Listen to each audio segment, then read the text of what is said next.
lovely readings. What a selection. Thank you so much. You've chosen very well. That last one, unfortunately, has brought back awful memories of a flatmate.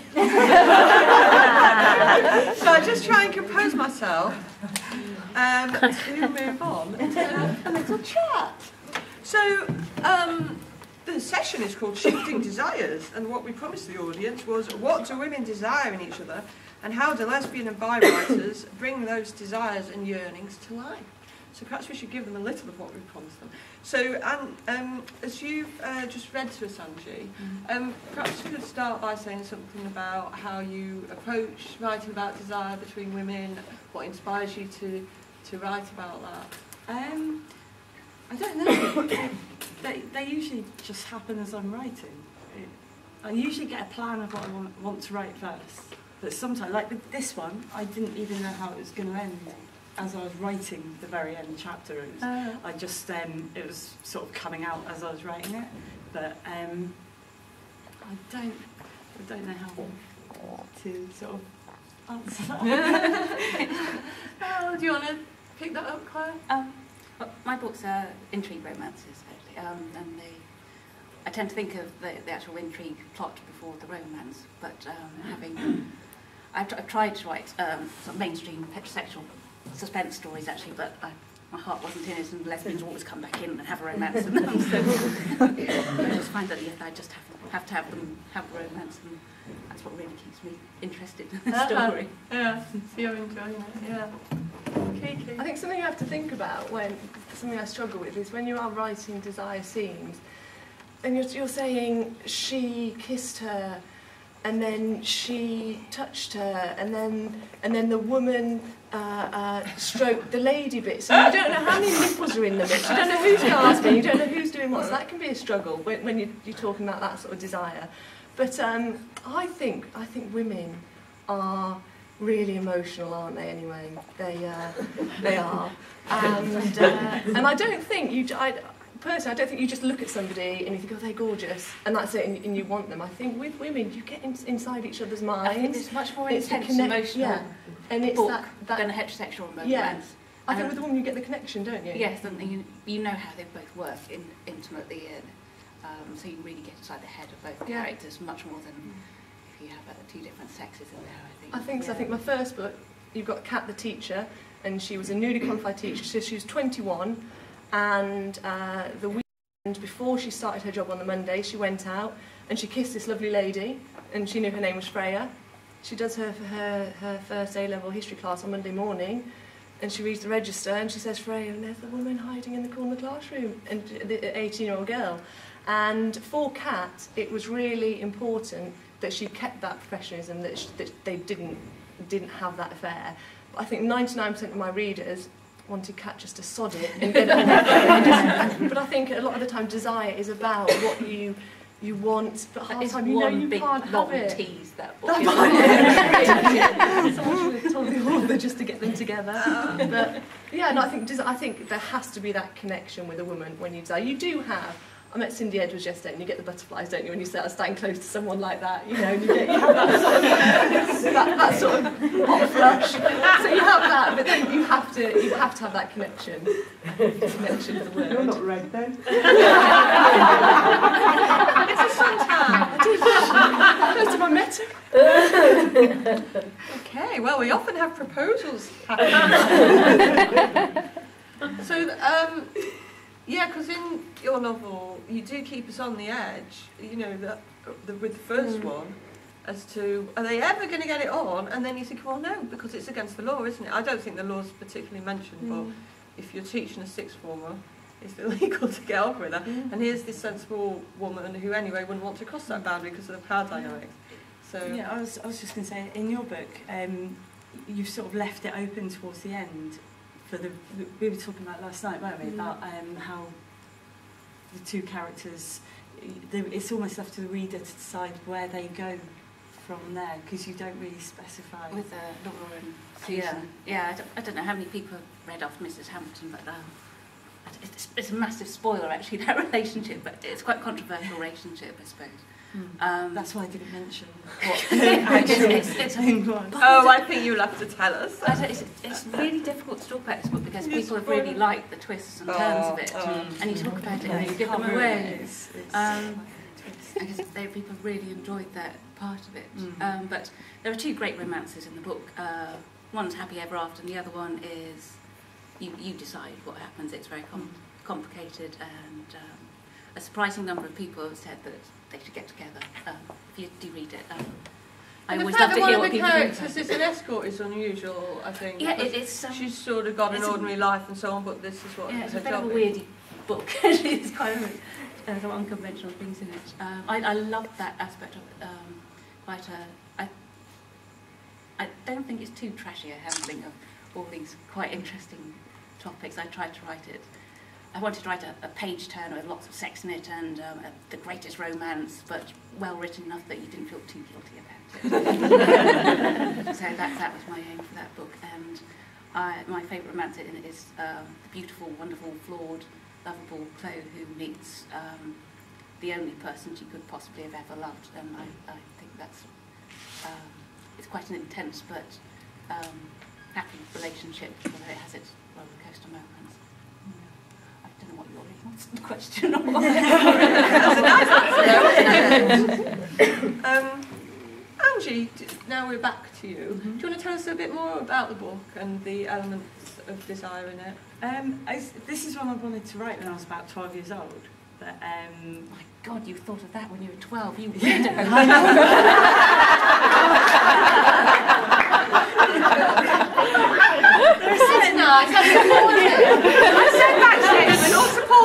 I'm halfway through this book and it's really interesting. I read it a couple of nights ago. Very different. It's worth having a peek. there are certainly scenes in it which I didn't plan when I was if you do read it, like I wasn't. Well, I don't know. I just had the idea when I was 12 for the actual sort of setting, and it's about a girl who gets spiked with a hallucinogenic drug, and she sort of ends up talking to her own reflection in a mirror, but she finds herself paralysed. So her reflection convinces her to swap places, because it's just another aspect of herself. So she swaps places with it and then she can move. But she's got no control over her body actions or what she says or what she does. She's just like conscious of what is happening, because it turns out it's a darker side of herself. So it's the complete opposite of who she is. Because everyone's got the balance of good and bad in them, but some embrace the good more. So for everything she is, her reflection is the exact opposite. So she's taken control of her life and obviously wants to do lots of bad things, everything that she doesn't want to do, she wants to do. So she just goes out on a bit of a mad mission to destroy and stuff. But I'm not that messed up. But the character's quite manipulative as well. And like we were saying yesterday about how when you try and get into the character to write a book, you sort of feel what they're feeling, and it's like quite disturbing sometimes when you've got out of a dark character like that. I've written a romantic comedy because I just needed to like be happy for a bit. Like, well, I met Angie yesterday and I asked if she had a knife in the bag, didn't I? I needed to know. Angie's book and with Clare's book, they're books that stay with you. You know, you read lots and you forget. Both these books I won't forget. Your book, Angie. Well, it really is one. It's a real gem after Mrs. Hyde. I was so nervous when my mum read that. I sent it to her and I was like that, waiting for the call, and she went, oh dear. So I think people do always assume that you write, you know, you're using your own experiences. And as a writer, yes, you do write what you know. It's my first book.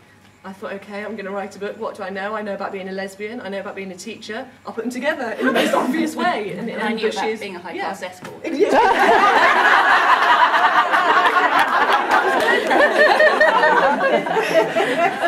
Because people always assume you're writing from experience. Yeah, you should, but you're not. You don't.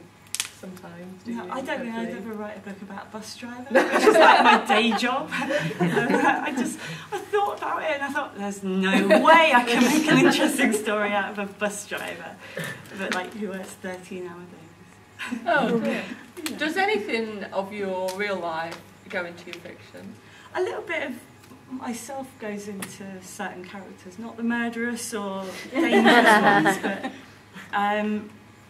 yeah, into the lead character I always guess I put a little bit of myself in, but I shamelessly use other people as well. Do you? Absolutely. People that you know? I've only based 2 characters on people I knew, and that's because they're the most unreliable people. So I was like, in my anger, I was like, That's very cathartic. I just changed their names and like the first letter of their name. And I was like, blah blah blah, and then I killed them off.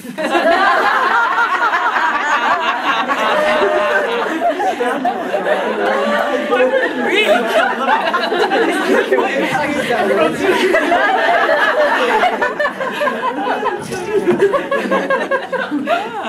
Yeah. Other authors in the audience are looking like. Surely you must do that. I can always wonder about all the really Yeah, surely all freaky authors characters and kill all off the people they smaller hate. characters. No, You have a lot of real characters and other teachers and things. Well, it was because I taught for 5 years. I was a secondary school PE teacher, and I hope no one in here is called like, no, I can't. Cheyenne? Any Cheyennes? There was a Cheyenne Ranger, and I used all the names from the kids at school. were they real names? Yeah, They were extraordinary extraordinary names. Cheyenne, 16, dance. Yeah, didn't work well. 16? She was 16 years old, Cheyenne. Oh, I thought that was another name. No.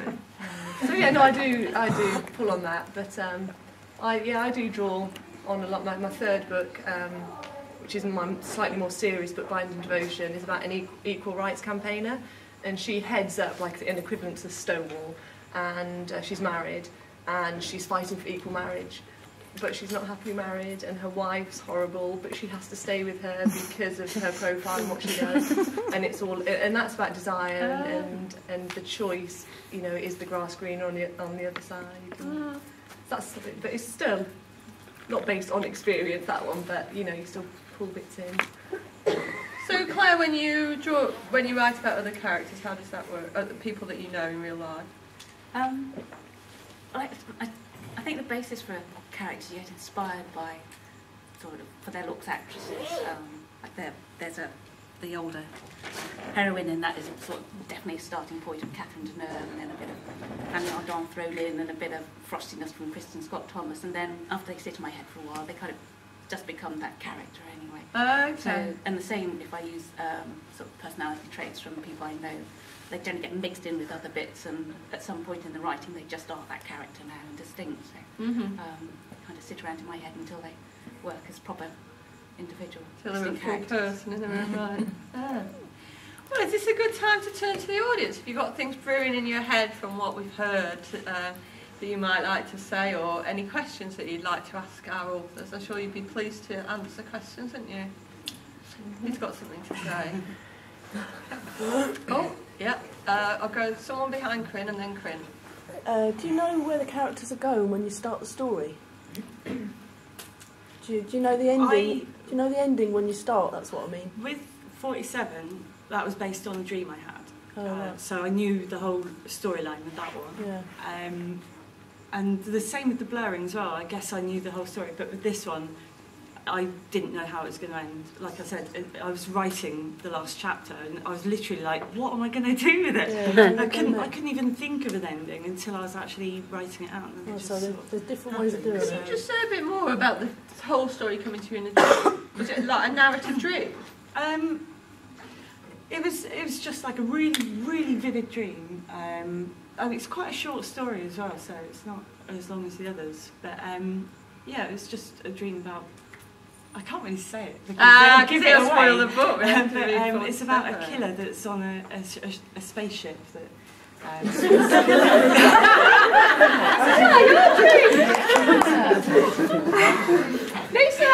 I'm like, you're the only person in the world who has dreams like that. Right, you two should meet and form a support group. It's a killer that's killing off all of the crew on a spaceship, but they don't leave a trace. They can seemingly walk through walls. They're taking down groups of people at a time. And she's got to find out who the killer is before this wormhole opens so she can return through. To sort of, it's basically gone to look for another planet for people on Earth to go and live on. And yeah, she's just sort of losing all of her crew. And So the whole story was in a dream? yeah. That's pretty amazing, isn't it? I dream things like I'm running a panel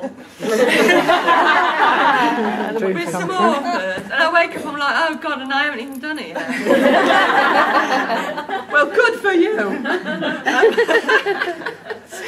don't mean to make fun of you, I think that's amazing. It's amazing to have a whole book come to you in a dream. I wish I could. Well, I did embellish on it. Yeah. It wasn't like a 5-hour dream. With all the dialogue.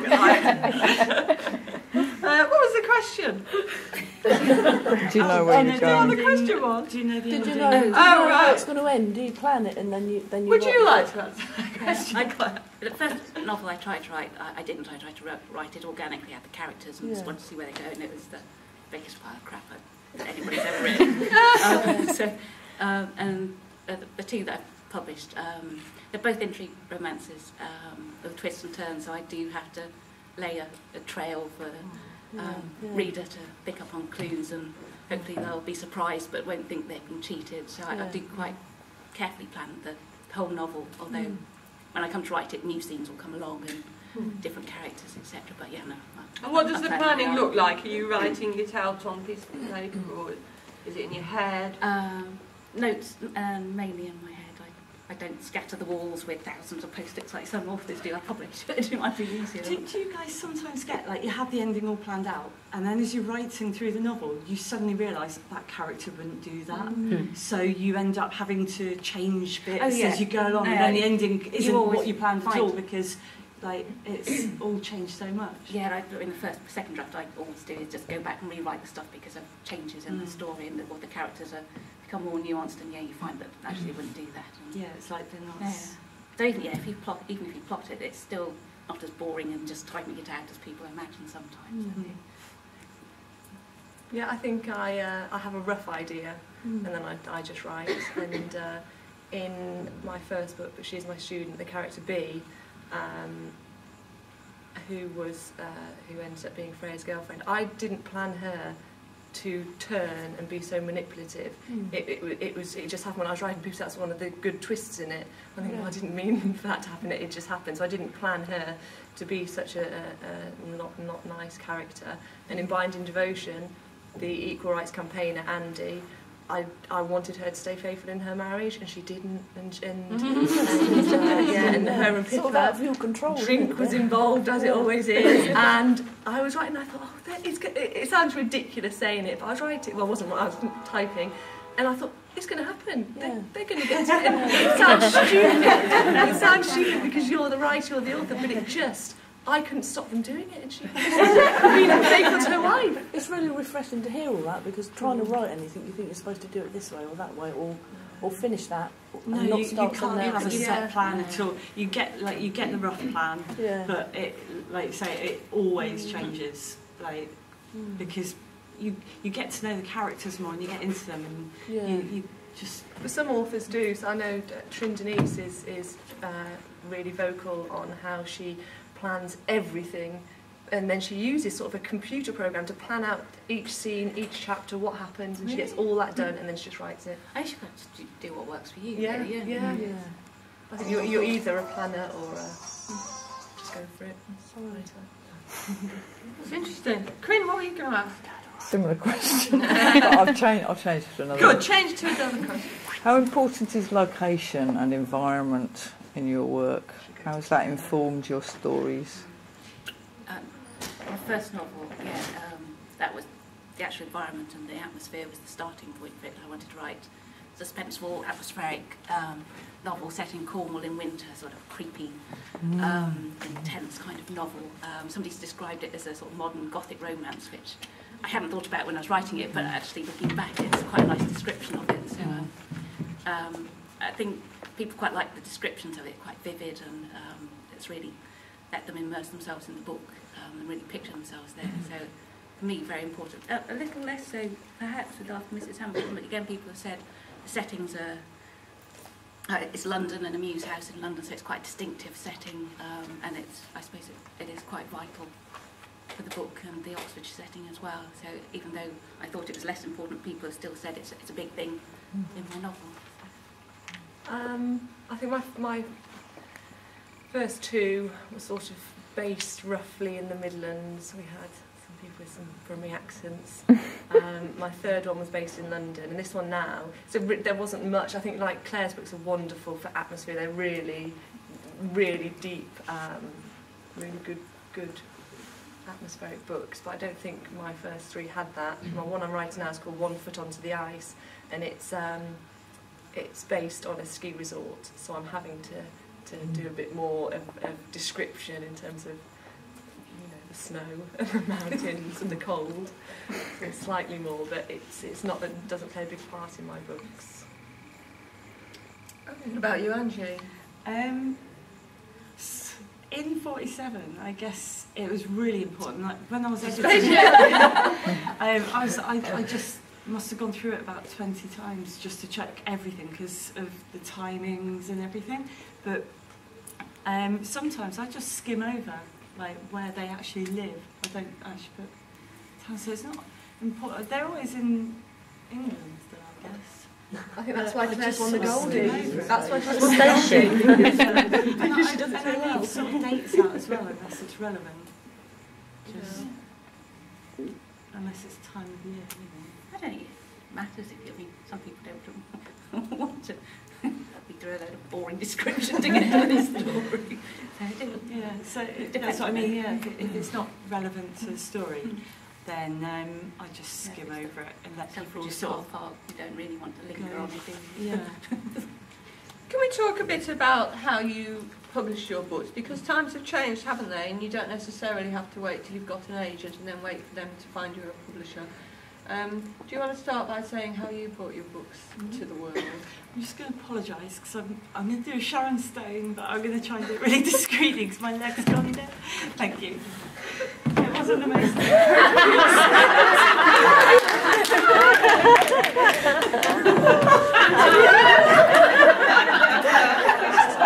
you want to stand up and I'll talk to someone else?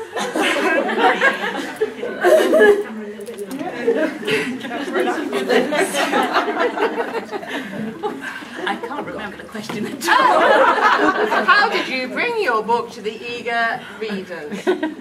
How did you publish it? I did try, with my first novel, Pence, I did try agents actually, and a couple of US publishers, but I didn't actually do my research very well, and they weren't a great fit for who I approached.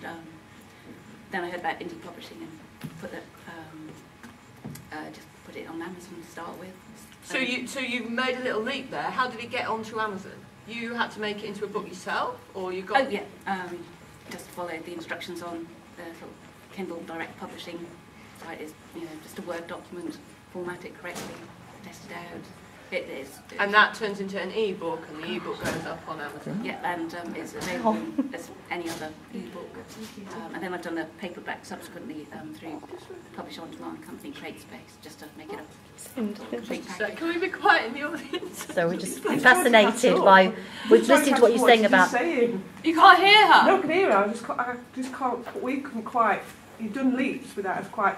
Yes, people don't know how it's done at all, you see. They don't know how it's done. So you wrote the book and then it got onto Amazon. Do the bit in between. Sort of getting it edited and that kind of thing, or preparing the manuscript to actually upload onto. The whole thing. How did you manage to do it yourself? I mean, Yeah. the question you were asking, wasn't it? I'm absolutely amazed that you did it. I'm quite lucky that I know a few friends who can help out with copy editing to correct the grammar and spelling, and also designing the cover as well. My partner is quite artistic and helped doing the covers, and had feedback from a sort of professional graphic designer, so I'm quite lucky that I've had people who help out with that kind of preparation. I'm also a been a software engineer for a decade or more, so I'm not scared by doing things with computers, I suppose. So yeah, I hadn't really thought. That's the gap that was missing in my brain. So, I'm thinking I couldn't get But I don't think you have to be an expert to do it. I'll give a summary as I understand it, and then these three can chip in. So you've written your book, and you've satisfied it's ready. Perhaps you've shown it to some friends. Then you get a friend who's good at copy editing or proofreading or checking for you to go through it and make it as good as it can be. And if you're a writer who really knows grammar and spelling, that might not need a lot of work. But if that's not your forte, then you might need to pay someone to do that stage. And then you lay it out. Well, so as we're hearing from Clare, to make a Kindle book, an e-book, that people can read on their Kindle or similar device, you only need to put it in a Word document following the instructions on the Amazon Kindle website. And then you upload it in the same way you might upload some photos to the internet. And Amazon turns it by magic into an e-book which people can download. And you pay to do that. The charges Amazon take are just deducted as people buy the books. You get what Amazon thinks is a fair amount. You might not agree. And then you can make a real print book in a similar way, but there are different companies who'll do that arrangement for you. And you mentioned one of them. It's a bit more tricky doing the print books actually, because you've got to do the all formatting and layout and page numbering and that kind of thing. So a really cheap way to get a good cover is go on Fiverr.com, because there's loads of people on there that design covers. You tell them what you want, and they'll do it for you, which is £3, which is $5. Yeah. Why do they do it for $5? Because I think they're from countries where £3 is like a lot of money. But like, quite a few of them on there are, obviously if you don't like it, then you've only lost £3. And what company actually printed your book? Can't remember. Sure, it's really easy to find. You just put in cheap book printing, and it was like the first one that came up. It's in Rotherham. So you laid that out yourself and then went to a printer, or did the printer lay it out for you? I just sent them the manuscript and the cover, and they made you a book. Yeah. Is that similar to what you had to do? Yeah. You had to do the layout and formatting and then page numbering, and you can upload a Word document, and the program for CreateSpace does have a go at formatting it for sort of different sort of margins for left and right pages, for example. But you have to do a bit of checking and a bit of sorting out yourself. It's a bit more complicated, but just playing with the Word documents. Right, you only used Word. You didn't have to use another program. No. And what about you, Kiki? It looks like you've sort of given yourself a little imprint. Is it?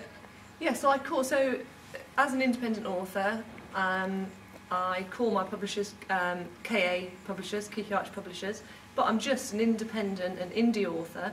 But I say you have to get it out to 3 areas. You have to get it onto Amazon, because that's where people read on the Kindles. You have to get it onto Smashwords, and again it's the same thing, uploading your document in the correct format for Smashwords. That will take it then onto iTunes, onto people who've got nukes. Basically, if you put it on Smashwords, it goes everywhere. Where you can get an ebook from, it'll be there, and it's worldwide. And then you have to do the paperback, and I think the two main companies are, one's called Lulu and one's called CreateSpace. And again, it's the same thing. It's a print on demand, but it's next day delivery. And I think there's pros and cons of being an indie and being with a publishing company. I think being an indie, you can publish when you want. You have complete control over your covers. There's no deadlines. I don't know if that's a good or a bad thing, but you haven't got a machine behind you. You haven't got a publishing company behind you. You haven't got somebody, the publishing house events to go to, and you haven't got that editor. And that's the big thing. Any advice to an indie? Because I became an author completely by accident, and I had written this book, and but she's my student, and I read an article. This is 2 years ago in February. Is Amanda Hockin? Don't know. One of the bloggers. She's now a multi-millionaire. She'd written 14 books, been rejected from everybody. Oh, I know. Put her books and she's like the ultimate indie author, and she's now ultimately known. I read this article, and I thought, oh, that book, she's my student, I'll have a go. So I literally had a go, put it out there, no editor, nothing, and it started to sell, and it started to climb the chart. And the biggest mistake an indie makes is not having an editor, because people will read your book and they'll give you a negative review because of formatting or editing, and no matter then when you go back and you say, no, I want to do this properly, I want this to be my job, I've got an editor now, I've got this publishing company, I'm doing this, they'll always remember you, oh, I remember that book full of mistakes. So that's the biggest thing. If you're going to go independent, pay for an editor. But I do think, you know, publishing companies, there are some Bold Strokes, Bella Books, some really great publishing companies out there, and they know what they're doing. So if you're unsure, it is doable, isn't it, being an indie author? It's hard work, yeah. And the publicity is the hardest thing, I think. Yeah. But like you say, that for my second book, I did wonder about going to publishers again, but we were just about to have another baby, and I wanted to get it out and do the publicity, so that meant I could do it straight away rather than wait for 12 months or something while a publisher edited it, sat on it, made it scheduled it with their other books. Being an indie author, you take 70% of every ebook sale. So Amazon, Smashwords, iTunes, your books are out there, but you take 70%, and I think that's quite a large proportion compared to publishing companies. And you do have a normal royalty is 8 or 10%. Yeah, and that's huge. And I think, and again, there's some research that showed the best price for an indie author is to set it at $4.99 in America, and that puts your ebooks at about £3.50, £3.60 in the UK. And because you don't want to be too high, but you don't want to be too low. The people are looking and thinking, well, it's only 98p, I'm not going to bother with that. So you just have to keep, you know, do your research, but it's just so exciting. It's really exciting, and it's a growing, you know, a growing business, I think. Can I say about when you talk about editing, like, because I edit my own books, and I go through it once, twice, 3 times, and like by about the 10th time, I'm getting so sick of reading what I've already written. But I find a typo or something each time. So I know once I find that one typo, I've got to read through it again.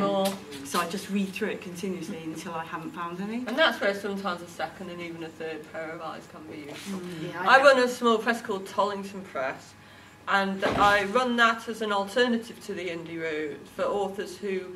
I actually don't do much of the marketing because I don't enjoy it, but I do it for authors who know they've got a readership, but would like more control, or have got fed up with their publisher or something, and or for poets who give a lot of reading. So if an author knows they can sell at least a few hundred books, it's worth their while publishing with me. And so the difference they're getting with me is the editing, which they pay for.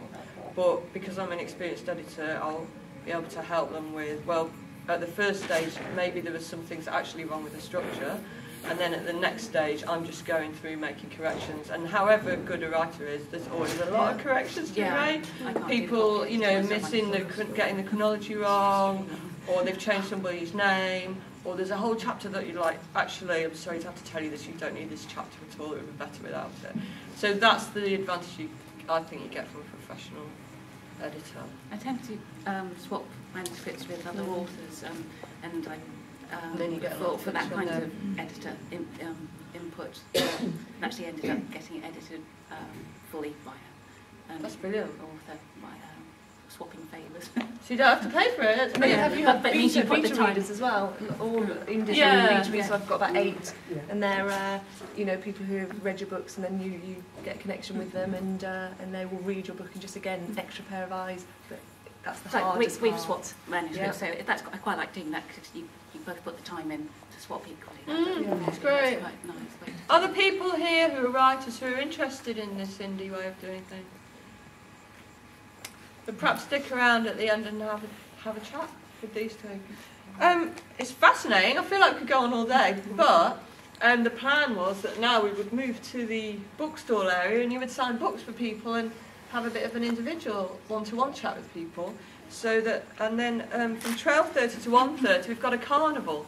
It's going to be in the Hoops Champagne Bar if it's raining too heavily, but hopefully it'll be outside because that'll be more fun. So that's why I don't want to carry on much longer, because I'd like you to see some of the carnival. So before I thank you, I will just mention what else is on today. Clare Summerskill is going to read from her book Gateway to Heaven in here. in a bit, and that's actually one of the books I published, a Tollington Press book, and it's an oral history book of lesbian and gay lives, fascinating book, and she's going to speak about that.